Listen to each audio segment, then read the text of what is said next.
Good morning everyone. This is your 10th video lecture and today I am taking the topic geothermal energy. So guys, let's get started. Geothermal energy. As the name suggests, geo means earth and thermal means heat. So guys, geothermal energy is the thermal energy contained in the interior of the earth. Geothermal energy क्या है? Thermal energy है जो अर्थ के interior में मिलती है हमें, ठीक है. And it is also one of the few sources of energy that do not come directly और इनडायरेक्टली फ्रॉम सोलर एनर्जी. ये एक ऐसा सोर्स ऑफ एनर्जी है जो सोलर एनर्जी से हमें नहीं मिलता. Guys, you might have heard about Yellowstone National Park situated in western United States where hot water fountains come out of the earth automatically. Yellowstone American national park एक ऐसा park है जहाँ पे hot water fountains जो हैं अर्थ से automatically बाहर आते हैं. In mountainous region you also might have heard about hot water springs where people pray and also take bath. You might think where does this water gets its energy from. आपको भी लग रहा होगा ये water अपनी energy कहाँ से ले रहा है, कहाँ से हीट अप हो रहा है. Now when the surrounding is that cold that people are shivering there. Surrounding इतनी कोल्ड है कि लोग जो है कांप रहे हैं. Still there are hot water springs. So where is this water getting its energy from? Now let's find out. To find out we have to go deep inside the earth. Answer to this question lies in the core of the earth. बच्चे, you all know that core of the earth is full of high temperature magma and temperature would increase when you would move inside the earth. जैसे ही हम अर्थ के अंदर जाएंगे temperature क्या होगा? Increase होगा with depth. जैसे अर्थ के अंदर अंदर हम जाते जाएंगे गहराई में तो एक टाइम ऐसा आएगा जब क्रस्ट जो है खत्म हो जाएगी. आप सबको पता है अर्थ की 3 लेयर्स होती है, क्रस्ट, मेंटल, कोर. तो जैसे अर्थ की डेप्थ में जाएंगे क्रस्ट एक टाइम ऐसा आएगा जब क्रस्ट खत्म होगी और क्या स्टार्ट होगी? Crust, mental. क्या स्टार्ट हो जाएगी? मेंटल. तो मेंटल क्या है बच्चे? आप बोल सकते हो उबलता हुआ मैग्मा, ठीक है. अब मैग्मा क्या होता है? Technically students, magma is the name for the hot molten rocks, ठीक है. तो ये जो हॉट मोल्टन रॉक्स हैं इनके थ्रू जो थर्मल एनर्जी मिलती है उसको यूज करके हम क्या करते हैं? जियोथर्मल एनर्जी से इलेक्ट्रिसिटी को प्रोड्यूस करते हैं. जियोथर्मल इसलिए क्योंकि अर्थ की हीट, भूमि की हीट को यूज करके हम एनर्जी प्रोड्यूस कर रहे हैं, इसलिए हम इसको क्या बोलते हैं? जियोथर्मल एनर्जी, ठीक है guys. You know that the deeper regions of the earth's crust are very hot and this heat melts the rocks. The molten rocks are known as the magma. अभी बताया मैंने. Geological changes in some regions push the magma upward. जो magma है geological regions की वजह से, changes की वजह से जो मैग्मा है वो सम रीजन्स में मैग्मा जो है पुश करता है मैग्मा को ऊपर की तरफ.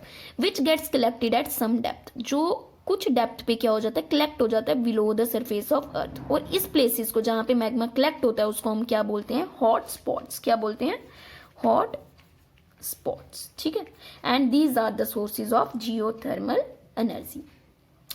When the underground water comes in contact with these spots, जब अंडरग्राउंड वाटर, धरती के अंदर का पानी इन हॉट स्पॉट्स के कांटेक्ट में आता है, steam is generated. Since this steam is trapped between rocks. चट्टानों के अंदर, रॉक्स के अंदर ट्रैप हो जाती है steam and it gets compressed to high pressure. And this steam is extracted by sinking pipes through holes drilled up the side of the hot spots. The steam comes up with at high pressure which can be utilized to turn the turbine of electrical generator. And if when turbine of the electrical generator rotate, electricity क्या हो जाएगी? Produce हो जाएगी. सो अब हमने ये देखना है कि जियोथर्मल एनर्जी जो है वर्क कैसे करती है. सो गाइस, ये मैंने एक अर्थ की स्लैब ली है. अर्थ की स्लैब मतलब एक मिट्टी की स्लैब ली हुई है. मान ये 2 मैंने मिट्टी की स्लैब ली है. इनके थ्रू हम देखेंगे कि जियोथर्मल एनर्जी एक्चुअल में वर्क कैसे करती है, ठीक है बच्चे. ये मान लो हमारा क्या है? ग्राउंड वाटर है, स्टोर्ड है ग्राउंड वाटर, ठीक है. अब यहाँ पे इनके ऊपर जो कन्वेंशनल करंट्स हैं वो क्या करती हैं? एक्ट करती हैं. अब क्वेश्चन ये उठता है कि कन्वेंशनल करंट्स क्या होती हैं. तो उससे पहले हम देखेंगे कन्वेक्शन क्या होता है. आप सबने 6th-7th क्लासेस में पढ़ा हुआ है convection. Convection is basically a process of heat transfer by the movement of fluids between regions of different temperatures. and conventional currents are generated by the difference in densities of the fluid that occurs due to temperature gradients. और ये conventional current जो है pressurise करती है ground water को, इसको heat up करती है. हीट अप करने की वजह से ये किस में कन्वर्ट हो जाता है, स्टीम. देखिए यहाँ पे दूसरी स्लैब में ये, अब ये जो वाटर है यहाँ पे क्या नहीं है, गायब हो गया.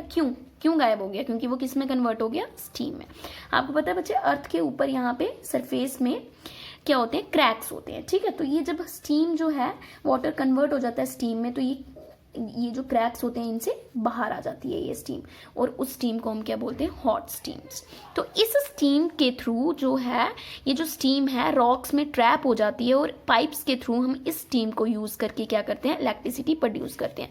Water turns into steam and steam is use to rotate turbine and generate electricity. इस स्टीम को हम यूज करते हैं टरबाइंस को रोटेट करने में, क्योंकि ये जो स्टीम है बहुत ज़्यादा हाई प्रेशर में होती है, तो उसको यूज करके हम टरबाइन को रोटेट करते हैं, और टरबाइन रोटेट करने के बाद जनरेटर रोटेट करता है, और जनरेटर रोटेट होता है तो आप सबको पता है क्या होता है, इलेक्ट्रिसिटी प्रोड्यूस होती है. तो this is all about geothermal energy, जो हमें कहाँ से मिलती है, अर्थ के अंदर से. इसमें सोलर एनर्जी जो है उसका कोई भी प्रोसेस नहीं होता. सोलर एनर्जी जो है यहाँ पे काम नहीं करती. क्यों, ये क्या है, जियोथर्मल एनर्जी. अब जैसे कि हमने बाकी वीडियोस में भी देखा था, हर एनर्जी को हार्नेस करने की कुछ ना कुछ मेरिट्स डीमेरिट्स हैं, तो इसके भी होंगे. Geothermal energy can be harnessed for 24 hours through out the air. Geothermal energy does not cause pollution. It is a clean and environment friendly source of energy. But also there are some disadvantages. Disadvantages क्या हैं इसकी?